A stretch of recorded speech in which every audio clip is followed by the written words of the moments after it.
আল্লাহ রাসূল দুটি উত্তম কাজ উল্লেখ করেছেন, যা আপনি শুনলে অবাক হবেন। কত সহজ, কিন্তু আমরা এগুলা করি না। সচরাচর আমরা করি না। হাদিসটা বুখারী শরীফের ১১ নম্বর হাদিস। হাদিসটি বর্ণনা করেন আব্দুল্লাহ ইবনে আমর রাদিয়াল্লাহু তাআলা আনহু।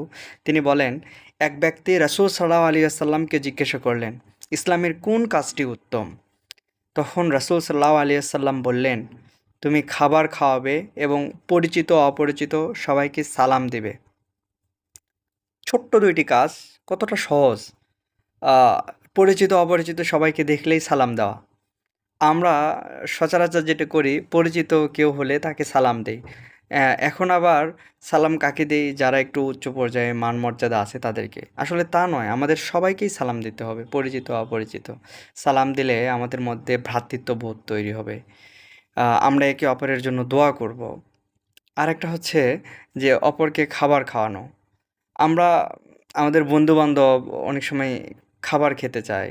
মানে, এইটা খাওয়াও বা ওটা খাও বা এটার বিল দাও। আমরা দিতে চাই না। কিন্তু আসলে ইসলামের সবচেয়ে উত্তম কাজ হচ্ছে কাউকে খাওয়ানো। আমাদের অনেক সময় অনেক ফকির মিসকিন আসে, তারা খাবার চায়, কিন্তু আমরা দেই না। কিন্তু দেখুন, কত ছোট্ট একটি কাজ, আমাদের কত খাবার নষ্ট হয়, আমরা কত টাকা কতভাবে নষ্ট করি। কিন্তু এই কাজটা যদি আমরা করি, তাহলে আমরা ইসলামের দৃষ্টি থেকে উত্তম ব্যক্তি হব। আমরা কি চাই না যে উত্তম ব্যক্তি হই? আল্লাহ আমাদের সবাইকে উত্তম ব্যক্তি হিসেবে কবুল করুন। সবাইকে সালাম দেওয়ার তৌফিক দান করুন। মানুষকে খাবার খাওয়ানোর তৌফিক দান করুন। শুকর বিল্লাহ, আল্লাহুম্মা আমিন। হাদিসটা শেয়ার করে দিন আপনার সেই বন্ধুকে, যার মাধ্যমে বা যার কাছ থেকে আপনার খাবার খেতে চান।